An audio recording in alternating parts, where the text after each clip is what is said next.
and welcome to episode 5 of the Immortal Index. Thank you so much for joining me today. I'm so excited to have a brand new episode for you guys today, and it's going to be a very special episode. I'm really excited to talk about Song of Exile, which is a brand new translation from VolareNovels. And prior to my previous episodes, this is the first Wuxia novel that I'll be covering, which is really great. I have a very special guest. I'm talking with the translator, Guan Zhong, about it. It's Yun Zhongyue's Song of Exile, as I said before. I will not be doing a reading today. I do hope you enjoyed the interview, and afterwards I will be discussing the ending of Wu Dong Qian Kun. As always, please find the show on iTunes by searching for Xianxia or also searching for Wuxia. Leave me a rating and a comment. The best way to keep this show going is to make sure that we're getting ratings and comments on iTunes, because that is a surefire way for me to see that you guys are listening, to see what you guys want. If you have comments directly to the show, like ways to make it better, things you want to see on it, suggest novels, let me know in your iTunes comment, or comment below on YouTube. Hit that thumbs up or subscribe. I'm so amazed. I got 100 subscribers. I think I actually hit 102 subscribers today. So thank you guys so much. That's so awesome. I started this show 5 weeks ago now, and already 102 subscribers. That's like really heartfelt from me. Like, thank you so much. That's really awesome to know that you guys are liking the podcast. I'm always open to make it better. I know that this is kind of a journey for me, as well as everyone who kind of starts these novels and, you know, gets so interested in them, they want to learn more and more. I'm in your shoes. I'm trying to learn more and more and more. And it's just so awesome to have a community and be part of that community and grow this show with you. Cheers to many more episodes. Also, I do want to say I have 4 more codes for a free audible download of the Six Celestial Swords audiobook.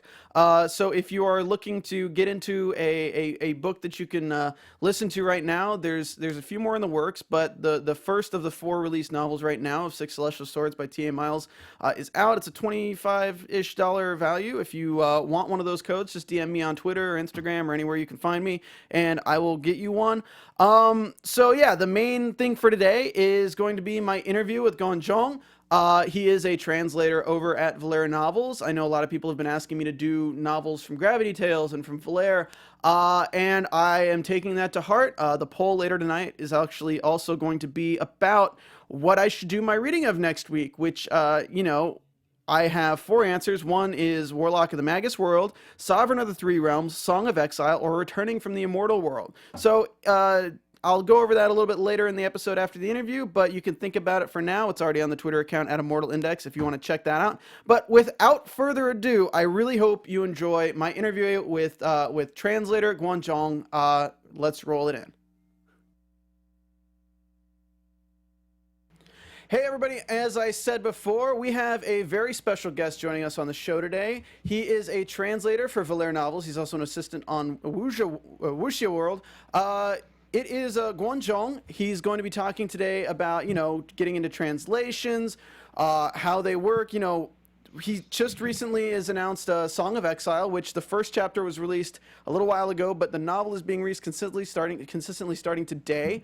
It's really awesome. You can read that on VolareNovels.com. It's actually the first time I'm covering a Wuxia novel here on the show. Usually I'm definitely just doing the Xianxia, but I really want to get into that as well, so I didn't want to like leave you guys hanging. It's also the first time I'm covering something that's not on Wuxia World, which is great because I really love all these other places where you can read. But I do want to thank you so much for taking the time to join us, GZ. Thank you so much. Yeah, thanks for having me. So I just want to start off. I'm curious. You said that you're from Kentucky. You live in Taiwan, which is really cool. How did you end up in Taiwan? Like, what made you switch and move over there? Well, I met my wife in college in Kentucky, she's from Taiwan, and we went back there to Taiwan for our wedding, and we was there and just liked it, and you know, thought it'd be good for a change of pace, and she wanted to take over her father's factory, so we decided to move here to Taiwan. Had you previously studied any of the language? I had a couple of classes in college, but it was just the most basic stuff, just basically pinyin and just a few characters. So I couldn't speak it or really read it except for recognizing a few characters. Wow. So how But did you? I had studied Chinese literature a little bit and Asian history in college, so I knew a little bit about the culture. But So how did you get first introduced to the world of translation? Was it before or after you read Song of Exile? it was before that. After I came to well, before I came to Taiwan, I was a reader on SPCnet, which is kind of where the Wuxia fan translation community didn't really start there, but that's where it was the most popular in the early 2000s. I came there around 2008, 2009, just as a reader, and when I came to Taiwan in 2010, obviously I wanted to learn the language because I never planned to go back, so I'm gonna have to learn Chinese. So I enrolled in university classes here, and I was already interested in Chinese literature because of classes I took in college. But the problem is that there's so much that's not translated into English and probably never will be. So I thought, well, I'll just learn. I'm going to learn Chinese anyway. I'll just learn to read it myself, so I don't have to wait on translations. So that's what I started to do. I started translating old Tang Dynasty short stories, which were written in classical Chinese, which I didn't know was a thing back then. And I started translating ones that already had English translations, so that I could use the existing translation as like a crib to help me understand it. And so that's where I got started translating. Wow. So what inspired was it? I gotta ask because we're talking about Song of Exile, which of course is it's a print novel that you translated for the web novel community, which is really cool. And it's from 1965. In the translator note you created on Volare, you said you read it back in 2010. How does it measure up to reading it now and doing the official translation? Like, did you look at it through rose-colored glasses in your memory and then you read it and you were like, oh, this is just as good as I thought it was? Or was it really interesting going back after you've now like read probably several other novels since then? Well, it wasn't quite like that. I knew of the book then, Oh, okay. and I started translating it in 2014. But my Chinese back then wasn't really good enough for me to just read a book all the way through. That was the goal, but I wasn't there yet. And when I started translating Song of Exile on SPCnet in 2014, just as a fan translation. But his writing, Yun Zhongyue, the author, his writing was too difficult, and so I gave that up and switched to something else. And so I never really got past the first little bit of the book as far as reading it. But I kept reading other things about him, from what his fan base in China. He had a cult following in China in the early 2000s, and they wrote a bunch of stuff online in Chinese forums. I was reading a bunch of stuff about him, and as my Chinese improved, I read more and more of him. Then last year, when we finally got in contact with his family, I had to decide, which novel I wanted to translate because he has like 80 novels that he wrote. It's absolutely insane. And, yeah, and which he wrote by hand because no computers then. So I was just reading some of his novels to try to decide which one I wanted to do, using his fan base's recommendations as a starting point. And at first I wasn't going to do Song of Exile because it was a little bit denser, and I thought at the time anyway a little bit slower pace than some of his other novels. And so I thought, I don't know, if it'll be as well received. But in the end, I decided to do it because after I read more of it, because it just hooked me, for one, and two, because I don't know how many of these I'll get a chance to do, so might as well start with the one that I really like. So in the end, I picked the one that I like the most, and it turns out that it's not slow paced at all. It's just it seemed that way at first because my Chinese wasn't good, years ago. Well, I feel like, and just to preface, obviously I'm not going to give any spoilers out on the show, but I'm 10 chapters in. So you gave me 20, but I read 10 because I felt like that was a good enough basis, and I feel like it's already kind of opened up the world twice. After the first chapter, you're like, oh, whoa, okay, so this is what we're doing, and then I think after the 10th chapter, it's like, oh, sweet, here we go. Like, let's go down this rabbit hole. So I'm actually like really excited. This is the first Wuxia novel that I've, started, because there's such a common misconception that all Xianxia is Wuxia, right? But Right, it's yeah. not true, but what is really interesting I find about this is that it uses a lot of the same supernatural elements, but they're known as superstitions within it, which is really cool. So you still get those same elements of the historical and cultural references, but the characters within know that there's some aspect of like supernatural to it. Like you still have pills, you still have like referencing of like, of course we're using the first chapter has the black dragon waters, which is really cool. So what was the process to get the rights, like to reach out to this family and you know, explain that you wanted to translate this to English, and what was the response? Well, it was for what the author himself passed away in 2010. So, and he wrote his novels, years ago, and they're out of print here, and the publisher doesn't exist anymore. So, wow. not the easiest, not the easiest to find out who to talk to. So, but I figured, well, his family is probably the best place to start. So, how to find them? And I didn't really know, but I happened to read an obituary that a Wuxia scholar wrote online for him, and in that obituary, the author wrote mentioned his daughter's name. He actually wrote her given name, which was a little surprising, and so I used that, and I already knew what the author's original surname was, so I ended up finding his daughter on Facebook. Because I thought it was his daughter. I wasn't 100% sure, but like 90%. So you Facebook stalked. Worth a shot. Yeah. So I messaged her and told her who I was, and I wanted to translate his stuff, all that, and I got no response. This was February of last year, and just no response. So I was like, okay, well, I don't know if that was the right person or if they're not interested or what. And so I just kind of, moved on, kind of assumed that was a dead end. Then fast forward to, I think, the end of July last year, suddenly I get a response from her, just out of the blue. And it turns out she just didn't use Facebook that much, so it's the first time she checked it in a long time. And so we exchanged other contact information and went from there, and she was very excited and supported about it right from the beginning. And after that, it was a matter of deciding which novel I wanted to translate, so I read some for a while. And at VolareNovels, did all the legwork of getting the contract made and signed and all that. So big thanks to her for that. Cool. How, really quick, how are you planning to release the chapters? Well, the original novel, being a print book, it has really long chapters. This is just normal for Wuxia novels. About 20,000 characters per chapter, which is about 6 or 7 times longer than a regular web novel chapter, which is about 3,000 characters or so.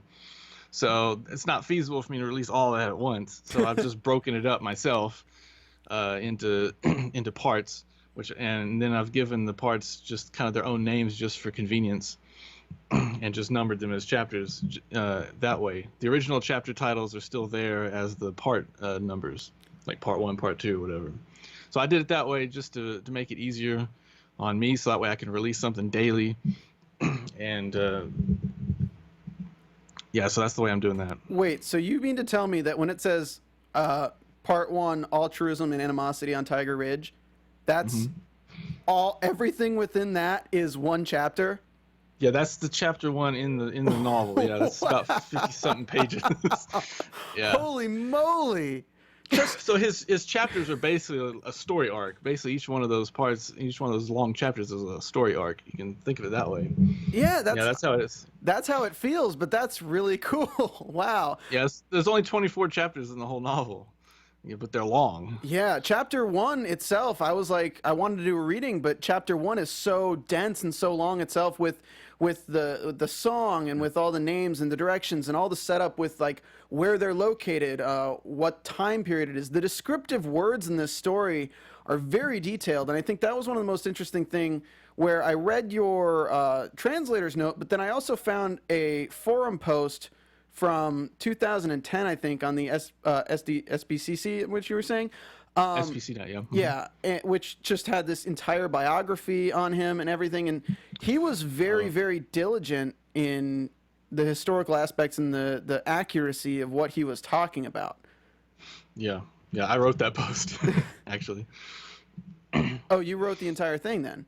Yeah, that was my post that you read on SPCnet. Yeah, that was No, me. yeah, from you. Yeah. But I didn't know if you were translating it from somewhere or not. But yeah, that's. Oh yeah, it was a paraphrase. It was the original biography was in something that his fan base wrote.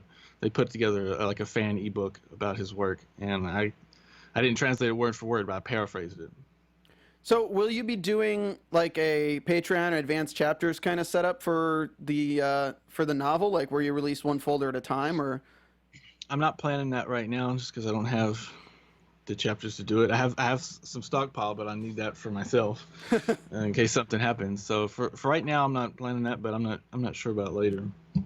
Okay, and then am I correct in like from reading chapter 1 to like going into chapter 2? Sorry, I guess part 1 or however how you just call them. Yeah, just call the parts chapters. That's the easiest. Okay, way. cool. So from going from chapter 1 to chapter 2, it seems that chapter 2 is a lot easier to read than chapter 1. Is that intentional in terms of now we're actually the children that are being told this story? Well, I think it's just a matter of, because that first chapter has a lot to set up, and it tells what the time period is and all that when the story takes place, and when the author first introduces a new area or location, they'll take time to explain about it, because a lot of the places in the novel are historical places. They really exist, and the geography is accurate, and so he explains all that. And so I think that's what you're feeling there. Because that's the way I felt about it too. Anytime like a new story arc starts and there's a new place, you get a little bit more denser descriptions at the start.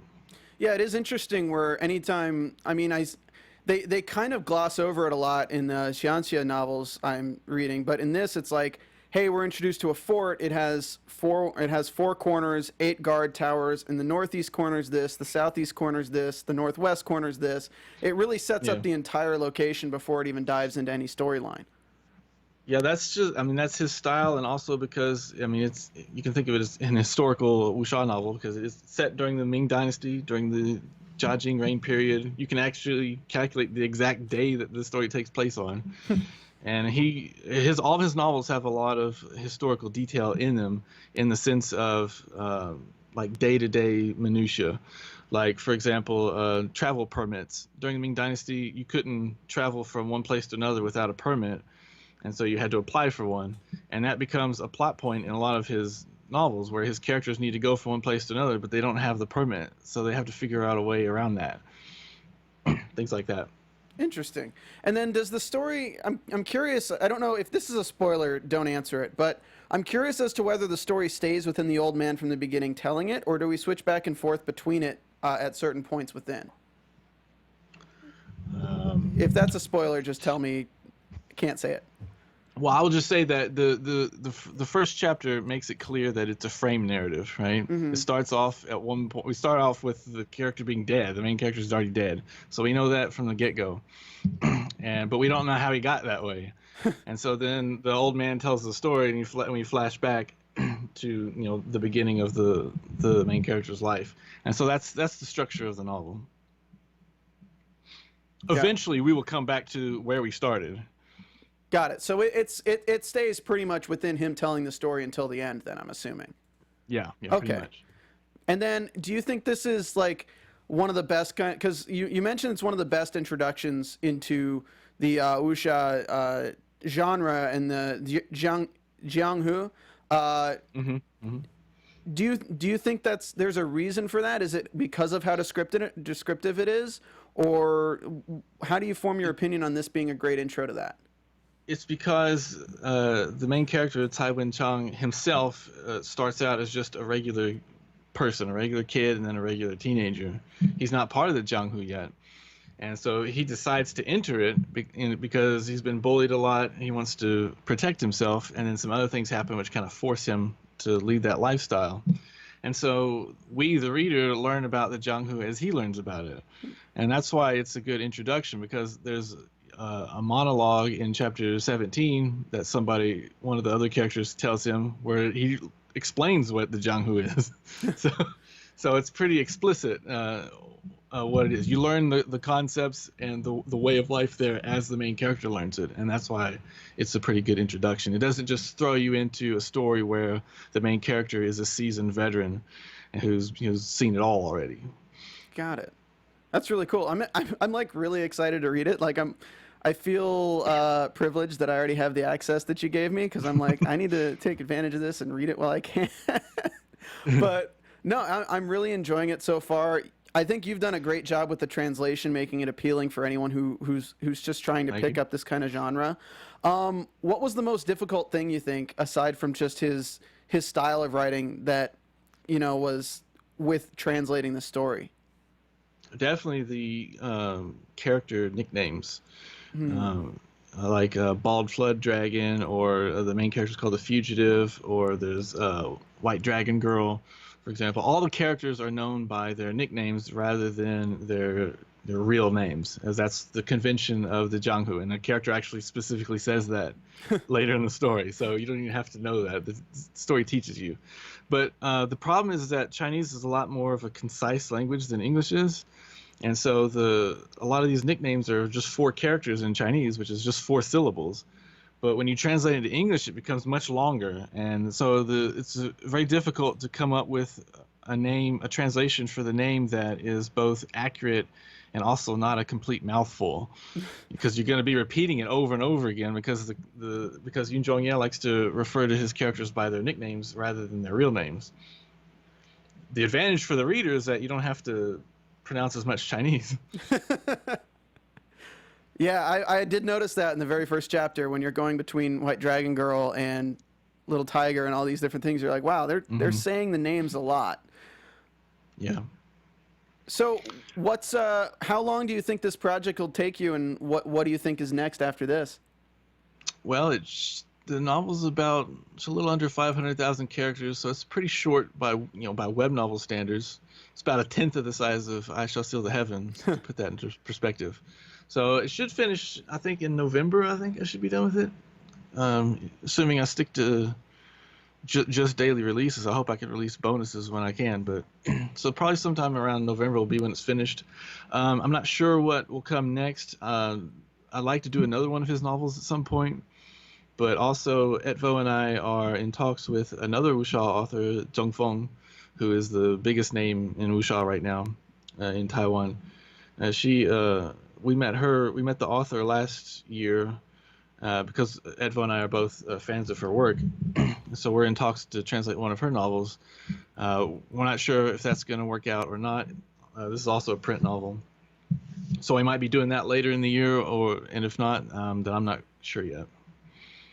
Cool. Do you think there's definitely a difficulty standard that is upped when you're translating a novel as opposed to a web novel? Or do you think No, it's I don't think kind of I don't think so. And especially when it comes to wuxia, which tends to not be.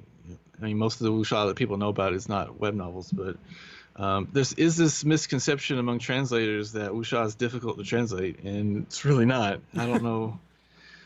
I don't know. They think there's like a lot of philosophy or something in it, but no. It's mostly the most difficult thing about translating wuxia is just the fight scenes, just figuring out what's going on sometimes, because some authors are better at describing fights than others, and but for me, I think the fantasy and Xianxia novels are a lot more difficult to translate, because you have a lot of terms that you have to make up names for, and a lot of concepts that are just completely made up. The worst you have in wuxia is just a lot of idioms, but those are in the dictionary, so those are easy to look up. So yeah, I wouldn't say that it's difficult. I also think it's a little bit more pleasant to translate, just because I think the writing is better. Like the level of writing that they had back then, even though these novels were written for entertainment as well, I just think the level of writing was higher back then than it is now on these web novels. Shots so fired. It makes it more fun to translate. No, that's really cool. That's a good reason. Because there's not as much just tedious repetition, but especially with they're Yun not Zhongyue, trying to hit a character count. Is that what's that? They're not trying to hit a character count. Well, the thing is that most of them did in most Wuxia authors did back then because they were publishing in newspapers. So they were it was the same thing as it is now. But I just think the level of writing was better.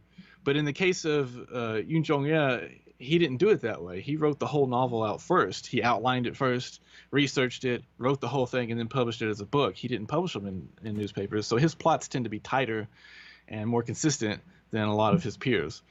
And so that helps for me personally. That's a blessing because there's not any filler. So, as you are the official translation for Song of Exile, after you finished, are you working with the family to be able to publish it in paperback and things like that on through Amazon and online? Yeah, when we signed the contract, we got rights to the ebook and print. So we are planning to do both of those. Yeah. Wow, that's awesome. Yeah, It's great. really cool to hear that like your journey's been for 10 years or more at this point. I mean, you said 2000 when you first officially got started into it. So, it's really cool that you went from there to from the fan to becoming associated with the language to being a translator to now translating what was kind of like a goal of sorts for you. Do you have any advice for anyone who's like me, who's totally new to the concept of learning the language, or even some of these novels? Because I'm still like, I've been reading Xianxia for, and I don't even know if I'm even pronouncing it right. Like, I'm still trying to work on my pronunciation for about 2 years now, and I still feel like I've barely scratched the surface on pronunciations or on concepts or on any of these authors. Do you have any advice? Well, it's like learning any skill. When you first start out, you're not going to be any good at it. And, Thank you. that's just the way all skills are. And Chinese was that way for me. What I did was I enrolled in university classes here in Taiwan, and that's what I would recommend to anyone who has the time and money to do it. It can be expensive, but if you go through a structured course like that, by the time you graduate from it, you'll be able to do basically whatever with the language. I didn't go through the whole thing though. I was a very lazy student. I did like a semester and then I would stop for a while, like a year and a half, and then I go back. And in the meantime, though, I was reading on my own, and that was really where I got the most benefit. Was just reading these novels literally all day long sometimes. Just because, well, for one thing, I wanted to read them as novels. I was interested in reading them. That was the whole point, was to learn Chinese so I could read Chinese novels. So it didn't feel like work to me, but it was very frustrating. And there's a lot of time, months and months, where it takes you forever just to read one paragraph sometimes, and you think that, man, I'm not making any progress. And your goal, my goal was to be able to just pick up a book and read it, just like I do in English. And that goal seemed very far away. And then one day you look back and realize, oh, I've been doing that for like a few months already. When did I get to the point where I could read like that?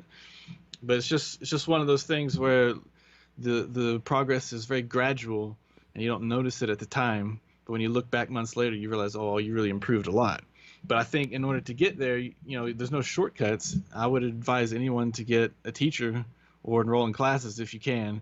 The best way, I think, is to go to Taiwan or China and enroll in university classes there. You take a structured program. They're usually 2 or 3 years.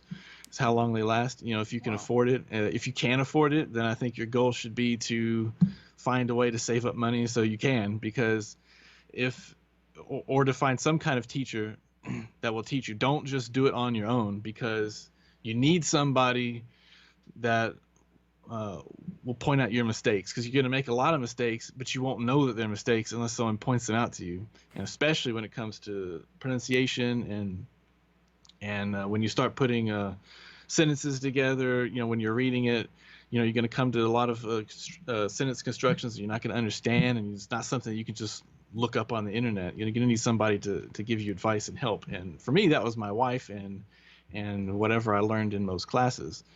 But you need somebody to help you correct your mistakes. I mean, I will say, from the random like 4 a.m. direct message conversations with Deathblade that I have, he's blown my mind on many occasions with like, oh no, this is how this works. And I'm like, what?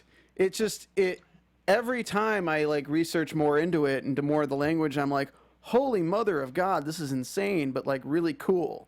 So Yeah. it's very fascinating. I'm I'm genuinely curious how you kept your Kentucky accent from living in Taiwan for 8 years, though. Well, I mean, there's not a whole lot of English speaking in Taiwan, except for me with my wife or whatever. So I guess that's why. Well, are there any other things you'd like to promote other than, of course, tomorrow? I guess we're taping this right now in my time, but it's technically for you May 15th. By the time this Yeah, podcast is released, it'll be May 15th, and the novel will be officially being released. Are there any yeah, things you'd like to tell your fans? yeah. It'll be out about at 7 a.m. on your time, I think. Cause I'll release at 10 p.m. tonight. It'll release with the first 21 chapters, and then daily chapters after that. I would just tell everybody to check out Volare. I think it's a site that gets overlooked a lot because it's got a lot of the so-called girly novels on it. But there's a lot of variety here on Volare, and especially now because I think the market in general is pretty oversaturated with a lot of novels that are just kind of the same. Like, how many cultivation novels do you need to read? But Volare has a lot of stuff that's a little bit different. And so I would check out all the novels on Volare, like Doomed to be Cannon Fodder was a cult hit when it just finished last February. Return of the Swallow, which at Volare translates, is it's really if you like the Grandmaster strategist, you might like Return of the Swallow, even though they're not the same kind of novel, but they both have a kind of a denser feel to them and a more dramatic, down to earth feel to them, and both deal with court politics and family politics. So you might like that. Return of the Swallow. Also, Unruly Phoenix Xiaoyao, which is translated by Ru Yi, which is probably the most underrated translator in the scene right now. That novel is a lot of fun. It's the main character is a medical doctor in zombie infested apocalyptic world who gets killed and transported back into ancient China as the emperor, but she's still a woman, a girl, but disguised as a man, and so she has to try to survive. But at the same time, she has superhuman strength, and she can talk to animals, and it's just a wacky novel, and it's really refreshing because all those times in novels or TV shows you watch and you want the character to just hit that person already, but they don't, and you get frustrated because they don't do what you'd like them to do. Well, in this novel, the main character does it. Like, she just you don't have to wait for misunderstandings to get figured out. She just is blunt and takes action. So I would recommend that novel a lot. Unruly Phoenix Xiaoyao. I might have to check that out. I have, now that Wu Dong Qian Kun and Desolate Era are over. My daily updates are kind of like scarce, especially because I read like 30 chapters ahead on A Will Eternal, and I'm like 25 chapters ahead on Martial World. As soon as the month of May is up, all my advanced chapters are going to put me back down to like weeks behind. So yeah, I think that's a problem with a lot of the old guard, like all the old novels finishing up now. yeah, and it's also just like, it's tough because I pay for the advanced chapters, but then I'm like, "Oh, I just spent $45 to read ahead, but like I could have bought a whole novel at Barnes and Noble for that. What am I doing? But I'm addicted. I don't know what to do." Yeah, Oh, it's yeah. tough. But man, dude, thank you so much for coming on the show. It's been fun talking to you. I appreciate it. Thanks a lot. Oh, and keep a lookout for Volare. Also, we have a new site design coming in the next few months. Oh, So it's sweet. yeah, I'll have yeah. to Thanks for having. I'll have to have Valera on the show too, because I am reading I'm reading Sovereign of the Three Realms now on Wuxia World. But I should pick up the one you just told me about on Valera, because I want to pick up a novel on Valera, Gravity Tales, and some of the other sites, because people have pointed out that I'm being a little bit too biased with reading only on Wuxia World. Yeah. Yeah, But definitely. Yeah, yeah. Get Etvo on there, or Rui, or anybody. Time Bun. She translates Transmigrator versus Reincarnator. That one's really popular. It's got a lot of food in it. well, I'm all for food. Well, fans can follow you on Twitter at Guan Zhong Wuxia. It's GuanZhongWuxia. That's your Twitter. And do you have any other social media you want them to check you out on? That's the one I use mostly. I have Instagram, but I don't really use it. So Yeah, Twitter will be all right. All right, cool. Thank you so much for coming on the show, and we'll talk to you again sometime soon. All right, thanks for having me. That was so awesome. It's really, really great and fun talking to people who are involved in the industry, how they got started, learning their stories. I definitely was not like communicating with Guan Zhong online and on Discord. I was definitely not expecting a guy, his story. I was not expecting him to be from Kentucky and be living in Taiwan right now. Like, that's so cool. It's kind of like, reminds me of myself in a way of like, I live in California, but I'm also interested in the Chinese history and learning all these different things. Obviously, I haven't married somebody from Taiwan or taken university classes yet, but we'll see, guys. But that's really cool. Thank you so much to Guan Zhong for joining us on the show. If you guys enjoyed the interview, if you guys want to check out Song of Exile or stay up to date with what he's doing, you can follow him on Twitter at Guan Zhong Wuxia. It's GuanZhongWuxia. He's on Twitter. He's also on Discord. But also, they released it today. Today is the 15th. They released the first 21 chapters of Song of Exile. I'm 10 chapters in. I'm really enjoying it. The story structure is really cool. And it's like, it's the first wuxia novel that I'm going to have been reading. So, it does a really good job of actually, like, you connect with the main character a little bit more because it's more realistic. And that's not to put down the Xianxia novels that I'm a big fan of as well. But it is kind of cool to go from, like, Desolate Era and Warlock of the Magus World and all these different, like, supernatural novels jumping into one like Song of Exile where the main character is just human. There are some aspects of cultivation, but it's not like cultivating the spirit or whatever. It's more like techniques of breathing and more endurance style training. So it's really great. Please check it out. Let me know what you think. Go down to VolareNovels and check it out today because it's out today. And make sure you follow Guan Zhong on Twitter and let him know what you think because, of course, this is, if you've listened to the interview, he's really passionate about this.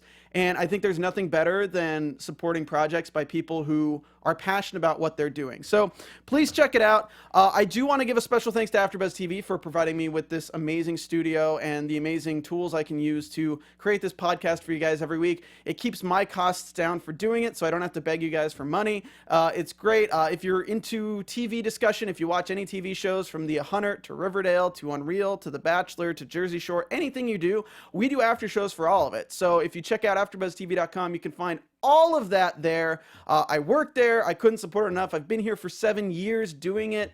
I really love it. So please help support us by doing that. Help support my show by supporting all of their shows. Plus, it's really cool. Now, I do want to talk about the ending of Wu Dong Qian Kun, but I don't want to get too bogged down in it because I know that a lot of people have varying feelings about this novel. A lot of people hate it. A lot of people like it but don't love it. And very few people apparently love it, as I've been seeing in the novel updates forums. I really liked it. I know that it has some repetitive themes. It has a lot of the same kind of storylines that repeat. It never really lives up to its full potential, unfortunately. It is a very long read for where we get to with 1,300 chapters or so. It's kind of interesting that we didn't really expand upon the world more than it did. But, I enjoyed it. It was one of the first ones I started reading way back in the day, and I actually got started on it by reading like a few chapters of the manhwa the manga that somebody made of it, which I just was like, oh, I like this story. Let me check out further in it. Oh, cool. It's actually a Chinese web novel. Let me check out the whole thing. So I really do like it. I like a lot of the situations they put the character in. I like the writing. The ending is fitting, but in terms of Xianxia novel, it feels more like the ending of the first third of the story before the universe opens up. I know that Lindong continues with the Great Ruler, like you get a little bit more of a story through that story, but this story all takes place in the same cultivation planet. There's really only 3 or 4 main regions that we go to throughout the entirety of the story, and they really open up the world at the end with him becoming, spoiler alert, the Dimension Master. But it feels like, if you're going to compare it to Desolate Era, this feels like 500 chapters into Desolate Era is the end of Wu Dong Qian Kun. Like when Jining gains control of the three realms in Desolate Era, and that's not really a big spoiler, but like that's kind of where this story ends. It kind of seems like a lawnmower you just got started. It kind of felt like they clipped the phoenix's wings in this respect. You know, I know that the writer is known for kind of getting tired of stories and rushing them to get them up quicker. But all in all, I still give it like a 6 or 7 out of 10. I still really enjoyed it. I didn't think that it came together as well as Desolate Era, or as definitely not as well as I Shall See the Heavens. I Shall See the Heavens is a much better and well put together story, but it's still a very entertaining story, and it still uses elements in a really cool way. I love the way they used the ancient symbols. I love the way they used reincarnation. Nothing really felt too easy for the main characters, so it didn't have that overpowering feel that a lot of these other stories can sometimes have. It's a good novel. I enjoyed it, but yeah, the ending was a little bit okay, but it really felt like I just wanted this to be the first half. Like, this felt like this is a 3 or 4 book story, and we just finished the first book. But first up, let's go over a little bit of the final parts of the story. So the final battle, we get the Yimo King turning into Lin Langtian, which is kind of cool. I like that we brought this full circle with Lin Langtian's character, because he was the main rival in the beginning of this story, and now bringing him back less as himself, but more as just an image that the Yimo Emperor is putting on. I thought it was just a cool bring back for the ending. It makes sense. I'm glad that they didn't make it like Lin Langtian ended up in some pocket dimension and met the Yimo Emperor and he took control of his body. I'm glad they didn't do that. They just made it a very simple thing of like he used his mind to create the image of Lin Langtian. I did actually enjoy the twist about Ling Huan, where she has the ability to create an ancestor, but she doesn't have the ability to be one herself. It does make sense in terms of, how the story flowed and why she was so in tune with the symbol ancestor, but they still ended up losing in the end. Because honestly, like, we're dealing with characters that have reincarnated into their old former power. So if their old former power wasn't enough to push them to the brink of becoming an ancestor to destroy the Yimo back then, and the symbol ancestor had to ignite his reincarnation to seal the realms back then it wouldn't make sense for them to just wake up in the now time, them not having any other ancient masters or any other new masters who were just as strong aside from Lindong. So I liked the fact that she was the most likely to become the next symbol ancestor, but it actually is she's the most likely to have the ability to create the next one. So I did like that twist. I know a few people did not, but I was a fan of it. When we dive into the love arc between Li Qingshi and Ling Huan with Lindong, it was good. I don't like when the stories deal with no choice, in terms of let's lead you along until he's either got a harem or he has the one person. I'm not a fan of ending the story on the note of him searching after Ling Huan without any closure with Qingshi. So yeah, I wasn't really too like on board with how they ended in that, but I also know that they ended with him chasing after Huan outside of the dimension, so it opens up the greater story. It's just kind of like, I don't know, the love arcs were such a centralized theme in the whole story itself, so having that be kind of like a fizzle out ending was kind of weird. But all in all, because the romance and things in that story was so strong throughout the novel, I can forgive it. The Dimension Master twist. This was the fact that the symbol ancestor was actually just somebody from a stronger outer realm, like outside of the dimension that they were in, the cultivation planet per se that they were in.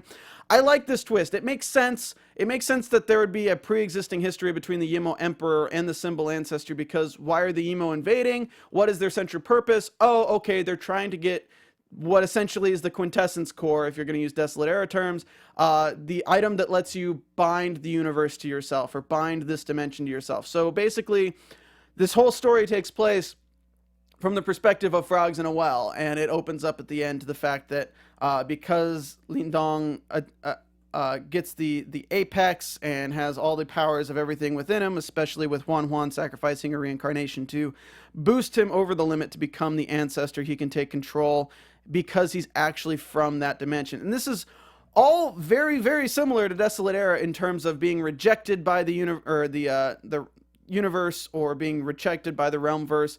And the whole reason that the Symbol Ancestor couldn't take control of it and the Emo Emperor wouldn't have been able to was because they weren't from or born in that dimension. So, you know, all in all, it uses a lot of similar themes from other stories. I'm not sure on the timeline of where this ended as opposed to where Desolate Era in the writing when they were actually coming out. So I don't know if it was actually like getting inspiration from each other. But all in all, I give it a 6 or 7 out of 10. It was a good story. If you're a fan of Battle Through the Heavens, you'll like Wu Dong Qian Kun. If you're a fan of The Great Ruler, you might want to read it just to, you know, have some inside knowledge on how Lindong applies to that story. I don't regret reading it. I'm excited that I have another novel under my belt. I'm excited at the themes that they used. I really liked the themes of the ancestral symbols. I liked how they used them. I liked the twist at the end. I was still surprised at the end. So all in all, I enjoyed the story. Please let me know what you thought in the comments below. If you finished the novel or if you're about to read it, let me know. I still think it's worth the read. It's one that's over now, so you can binge the whole thing. So it's a good summer read while you're looking for something to spend the time with and waiting for your updates on the novels that you're reading day to day. So I do want to jump into our new poll, but I will talk very shortly about our old poll. So the poll for last week was, where do you most read your Wuxia and your Xianxia stories? And surprisingly enough, I got some flack for not mentioning Gravity Tales or VolareNovels or any of the other great places that you can read this content. So I do apologize for that. Gravity Tales pretty much called me out on Twitter like open-faced, which is kind of funny. The options I gave were Wuxia World, Qidian. Apologies again for mispronouncing Qidian the entire last episode. It's Qidian. And one of them was hard copy, and the other option was anywhere you find them. We had 58% say Wuxia World, and Qidian was 13%, and 29% said anywhere you can find them. Nobody reads, or within the 53 votes I had, nobody reads them hard copy, which is kind of funny. I know that it's difficult to find them hard copy, so that kind of makes sense. But that was really cool, and glad. Thanks, guys, for taking part in the poll. This week's poll, of course, is, what novel should I do a chapter 1 reading of next week? Because our interview went long today. I also didn't want to cut it short because, like, I love the information that Guan Zhong was giving us. I want to save my reading for next week, but I want to let you guys decide what reading I do. So the options are, on Twitter, you're going to see WMW for Warlock in the Magus World. Then you'll see SOTR for Sovereign of the Three Realms. Then you'll see Song of Exile. And then the fourth option is called, on the Twitter poll, will be returning FTIW, which is returning from the Immortal World over on Gravity Tales. So I want you guys to let me know what story I should do the chapter 1 reading of and discuss next week on the show. And if you have different comments or like suggestions for the main topic of next week's episode, let me know. Or all you translators out there, if you want to come on the show and be cool like Guan Zhong, definitely let me know. Thank you so much for your support. I feel so privileged that I can start a YouTube channel, and in 5 weeks I already have 103 subscribers. I'm glad that you guys are enjoying the content. I'd love to make it even better for you. So just continue to let me know, to communicate. I'm on Twitter at Immortal Index, SoundCloud Immortal Index Podcast. Just search Xianxia on iTunes, and on YouTube I'm about to have a custom URL. It's not yet, but it will be youtube.com/immortalindex. Thank you so much, everybody. And this has been episode 5 of the Immortal Index podcast. We will see you guys next week.